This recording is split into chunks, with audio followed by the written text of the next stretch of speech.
Hello po mga kababayan, si Dante Maravillas. Dito ulit tayo sa ating podcast, Live with Dante M. O ngayon, si Chis Escudero mga kababayan, pinagpapaliwanag ng Commission on Election tungkol sa campaign donation na kanyang tinanggap mula sa isang kontraktor, yung Centerways, may-ari ng Centerways Construction, Lawrence Lubiano. Yan o. Kalalabas pa lang na balita, COMELEC orders Cheese to explain 30 million campaign donation from contractor. Diyan na niya Mr. Maravillas, ang masasabi mo dyan, hindi ko nga din maintindihan kung bakit kailangan pang utusan si Cheese Escudero. Utusan muna ng COMELEC si Cheese Escudero na magpaliwanag. Kasuwanan ninyo po, unang-una, inamin na niya sa presscon 2 months ago. Di man siya nag-deny, inamin pa nga niya. Bakit mo pa kailangan hinga ng paliwanag si Chis Escudero na inaminan niya sa publiko? Tumanggap nga siya. Yan o. Malinaw. Ang dininay niya, hindi daw niya tinulungan yung kontraktor. Pero inadmit niya, tumanggap siya ng 13 million campaign donation.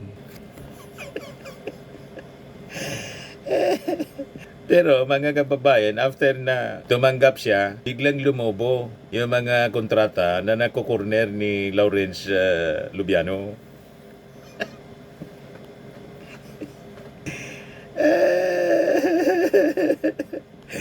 Naniwala kayo sa depensa ni Chis Escudero? Yan i-replay ko sa inyo yung press con niya 1 month ago. Gaya ng sinabi ko, hindi, wala at niwala sa artikulo yon. Yan na naman yung innuendo at insinuation na palaging dinidikit at sinasabi porkit nag-contribute o nagbigay. Matagal ko ng kaibigan at kakilala siya at tumutulong talaga sa amin. Mula't mula pa, nung hindi pa iso to. At tubong sorsogon talaga siya. SP, sorry. Pero nakakuha siya ng kontrata nung senador na po kayo at ulitin ko lang, at may any help ba siyang Yung nakuha? mas malaking nakuha niya ay nung wala ako dito. Sir, So, wala ako dito nun. Bibigyan Pero- namin yung figure sa inyo. Pero nung senador na kayo, SP, nakakuha pa siya ng kontrata po? Hindi ko alam dahil hindi naman niya ako partner sa negosyo. Hindi ako bahagi ng kanya negosyo. Again, that's the innuendo and the insinuation being floated and propagated. Bakit natin hindi tingnan? Sino ba yung mga mambabatas at opisyal na gobyerno na aktual na kontraktor, aktual na may-ari noong mga kumpanya na nakakuha ng kontrata sa gobyerno? Siya yung tinatanong, tapos nagtuturo ng iba. Di ba? Sabay turo sa ibang mga, siguro congressman si Saldico, ang pinatutungkulan niya, na mismong kontraktoran niya, naging politiko. Siya yung tinatanong. Bahala na din sa buhay na si Saldico. Pananagutan din niya yon mga kababayan. Kaya going back dito sa latest na balita na ipinag-utos ng COMELEC mga kababayan kay Chis Escudero na magpaliwanag tungkol sa tinanggap na 30 million campaign donation from contractor. Bakit kailangan hingan pa ninyo ng paliwanag? Nagpaliwanag na siya. Sabi niya, tumanggap talaga siya. Inadmit niya. Ang dinideny niya, hindi man daw niya tinulungan. Ang ibig niyang palabasin, siya lang yung tinulungan. Kasi matagal na niyang kaibigan. Tinulungan siya ni Lawrence Lubiano, pero wala man natulong. Hindi siya gumamit ng impluensya para makakorner ng maraming kontrata si Lubiano. Pero lumalabas po, dumami yung kontrata ni Lubiano. Yan ang lumabas mga kababayan. Yan Centerways Construction Incorporated secured 83 flood control projects from 2022 to 2024 over 5.1 billion pesos. Almost 2 in 3 projects were located in Sorsogon. Dati, ang natatandaan lang mga kababayan ni Lubiano, he could only recall around 30 na mga projects. Pero based on records, na-corner niya around 83 flood control projects. Yan Lahat ito nasa Sorsogon Makita ninyo? Report ito ng Philstar, September 2, 2025. May resibo. O, di ba? Naniwala kayo na ang hindi pa nagdo-donate, around mga 30 lang, ang nare-recall ang may-ari ng Centerway, si Lubiano, na kanyang kontrata. Mula na magbigay siya ng 30 million donation, campaign contribution, biglang na triple. Sabi ni Cheese, hindi ko niya alam, hindi naman na niya ako may-ari niyan.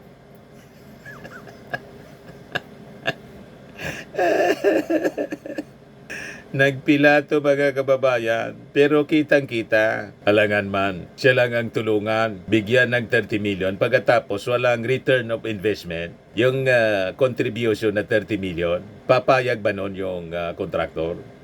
Ang ebidensya, ang resibo, Trumipli Haros, yung kontrata ni Lubiano. Yun. Eh sabi natin, with the admission ni Cheese Escudero, bakit kailangan pang utusan siya na magpaliwanag? Pinawiliwanag na, inadmit na sa publiko, sa presko niya mismo. So ang kailangan, filean ninyo ng kaso for violation ng Omnibus Election Code.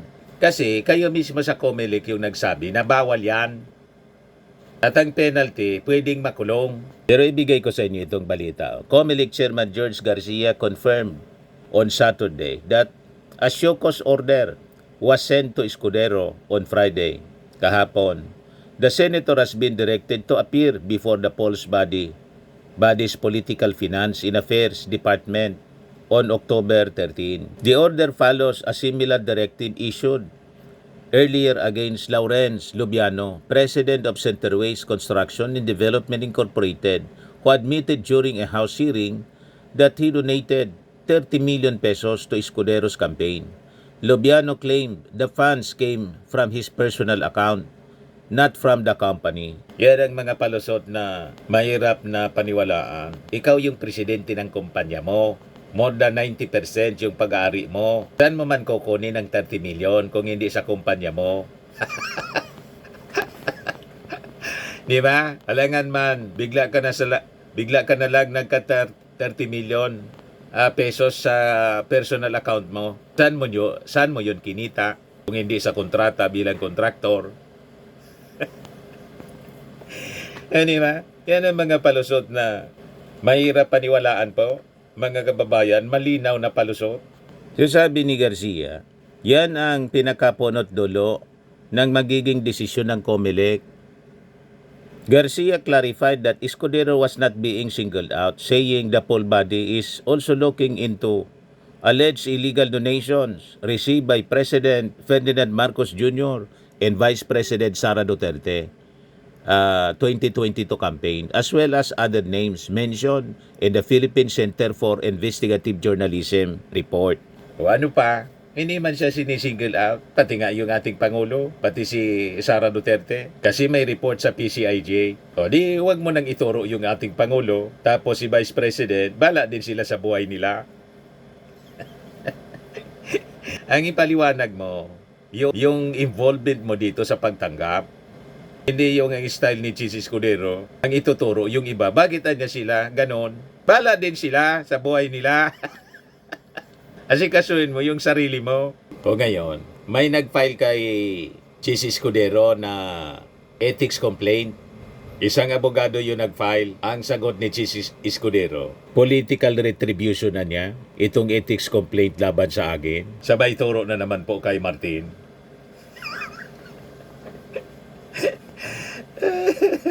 Galit na galit si Cheese Escudero kay Martin Romualdez. Pero pumunta siya kay Martin Romualdez sa Congress. Iwan ko kung nadatnan niya si Martin Romualdez or somebody in Congress. Nang mahuli kam siya, pumunta siya doon. Sa kasagsagan, nag-issue sa insertions. Ngayon, galit na galit siya kay Martin. Bakit ka galit na galit kay Martin? Pero nahuli kam ka na pumunta ka sa Congress. Yan CCTV video ng pagbisita ni SP Cheese sa kamera during bycam. Sabi niya, paninira lang daw. Ayan, si Cheese Escudero, holy cam. Not once, but twice. You see? Hanggang ngayon, hindi man niya sinasabi. Hindi man niya naipaliwanag bakit siya pumunta doon. O di ba? Basta sinasabi na paninira daw. Ipaliwanag mo, Chis. Ba't ka ba pumunta doon? Hindi ka man congressman, senador ka, Senate President dati. Anong sadya? O di ba po? Tapos sasabihin niya, political retribution daw, yung ethics complaint.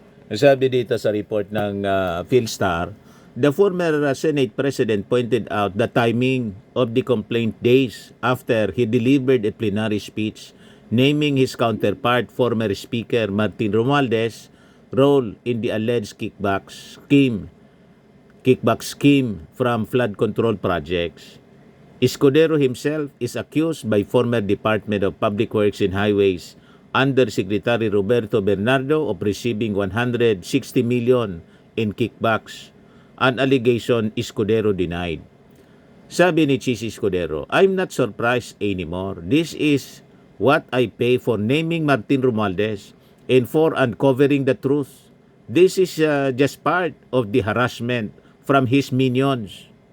So, pinapalabas niya yung abogado na nag-file sa kanya ng ethics complaint, mga kababayan. Minion ni Martin Romualdez or inutusan ni Martin Romualdez para filean siya ng ethics complaint. You see? Yan sabi niya, this is not about ethics, this is about political retribution. This complaint is still part of their script and a desperate smokescreen. I will expose it for the politically motivated sham that it is. He added using the hashtag selective justice and labanan ang script ni Martin. May ganun siyang mga post ngayon. Mga kababayan, naging parang vlogger na rin. O diba? Defensive masyado si Chis Escudero, sabay banat kay Martin Romualdez. According to Aceron's ethics complaint, Lobiano Centerways, one of the top 15 flood control contractors flagged by President Marcos, bag 112 contracts. Oh, you see? Mali pa palang yung unang report po na binasa natin na 85 yata yon. 112 contracts. Worth 16.67 billion in Escudero's turf. Sorsogon from 2021 to 2025. Escudero served as Sorsogon governor from 2019 to 2022.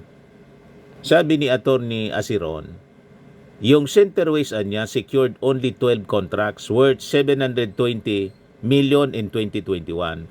But this escalated dramatically to 15.9 billion pesos worth ng kontrata from 2022 to 2025. Or after the 20 million donation to Escudero. Nagmilagro po bigla. Trumiple. More than triple nga po yung na-corner na kontrata ng Centerways after na mag-donate ng 30 million. Kaya sabi natin, inadmit na mismo ni Lobiano at saka ni Chis Escudero yung 30 million na tinanggap niya as political donation. Bakit kailangan pang magpaliwanag na inadmit na nilang dalawa? So ang dapat niyan, kasuhan na po ng COMELEC para maisailalim sa trial. Doon na siya magpaliwanag sa presinto. Di ba? Sa presinto na siya magpaliwanag. Ika nga. Yes, sabi po sa ethics complaint ni Atty. Acero, the sheer number aggregate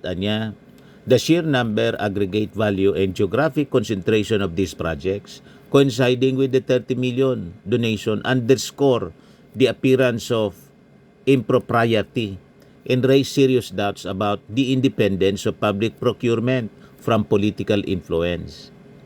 This stark before and after contrast strengthens the inference that the donation and the subsequent flow of contracts in the senator's bailiwick are linked in both timing and magnitude.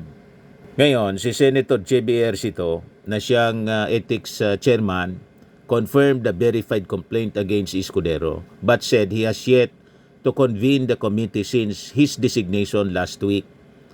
Sabi ni Ejercito, he will still see if there is still a need to tackle the complaint with the Independent Commission for Infrastructure already tackling Escudero's alleged role in the controversy. Final po dyan sa final po sa committee ninyo, kailangan umaksyon po kayo. Pag hindi, that is dereliction of duty. Baka i-archive na naman ninyo tulad ng impeachment complaint laban kay Sara. Pinatulog lang. You see? So natutulog ang accountability dito sa Pilipinas. Yan ang medyo malungkot. Ngayon, na-interview ni Christian Esguerra, itong si Atty. Acero, ang prayer niya na ma-expel itong si Chis Escudero para naman po malinis yung Senado as an institusyon sa mga personalities, mga senador na sumira na mismo sa institusyon ng Senado. Ito, pakinggan natin yung portion ng interview ni Christian Esguerra kay Atty. Atty. Aceron. Dyan, talagang hindi pa natin matutulog. But I'm looking at the FS5, Senador Escudero, matikang senador, 2 terms, last 1 more term. Sanay ka na sa tumakbo sa politika, sanay ka na sa mga donation. Bakit mo naman pinatanggap basta-basta ang ganitong klaseng pera? 30 million para sa kampanya. Hindi ko man lang tinitingnan. It's just a duty of diligence. And everybody, I expect all politicians to have the duty of diligence. You cannot just accept money from people. Just your friends who get good contacts from the government. That's unbecoming of a senator. We have to save the institution of the Senate. Unbecoming of a senator. Yung the very fact that he accepted money from a government contractor, yun pa lang hindi ba bawal na yun?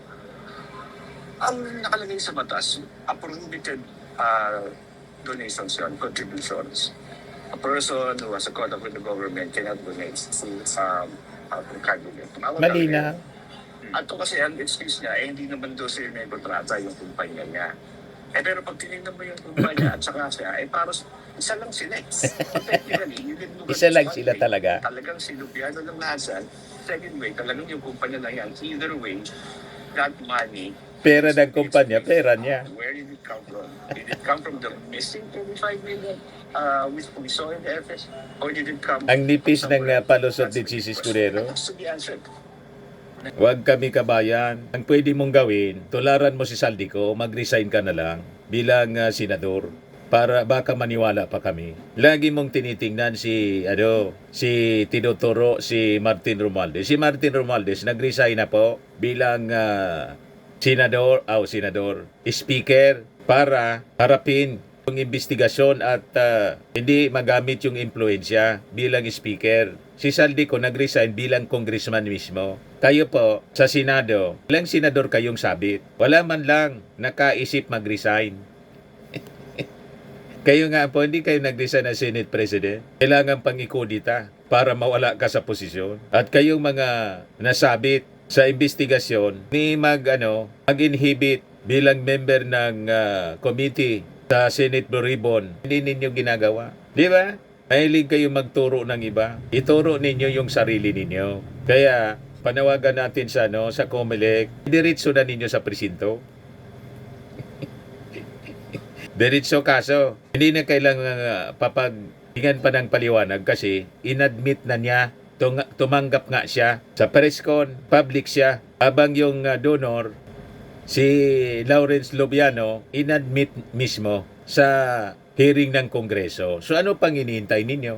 Di ba po? Ayan man lang mga kababayan. Atid sa inyo ng I Am Worldwide Amazing Pure Organic Barley. Yung mga gusto po na mag-try nito, mag-message na lang po kayo sa amin. O gusto ninyo magnegosyo, message kayo sa aking anak, Riz Maravillas.